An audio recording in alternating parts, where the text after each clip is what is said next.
The terror attack in New Zealand, the killings of Jewish worshippers at a synagogue in Pittsburgh, the massacre at a black church in Charleston. All of those brutal crimes have one thing in common. The men who orchestrated these attacks reportedly promoted white supremacist propaganda. Especially with the proliferation of hate and extremism through social media, it's transcending national boundaries. It's now a global threat. Newly released data from the Anti-Defamation League shows white supremacist propaganda increased 182% in 2018. The study found 1,187 reported distributions went out. That's up from 421 reported cases the year before. Here in Louisiana, Eyewitness News told you about hate messages spray-painted at this North Shore synagogue last fall. We've also seen is the direct tie between white supremacy and violence and violent murder.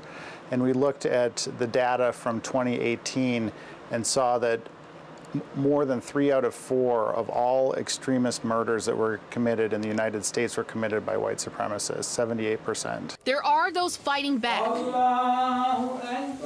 Men and women across the New Orleans area gathered Friday at Masjid Rahim during the Jumu'ah prayer service. People from all faiths, Muslim, Jewish, and the Christian faith, all came together to say they're standing in solidarity with New Zealand right now. As a society, we still have a lot of work to do, because the human being is still in darkness.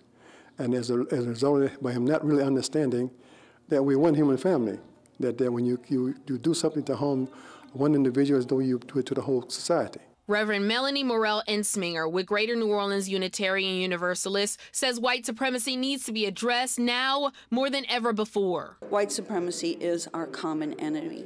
White supremacy is death. It wants death for everything that is not part of white supremacy.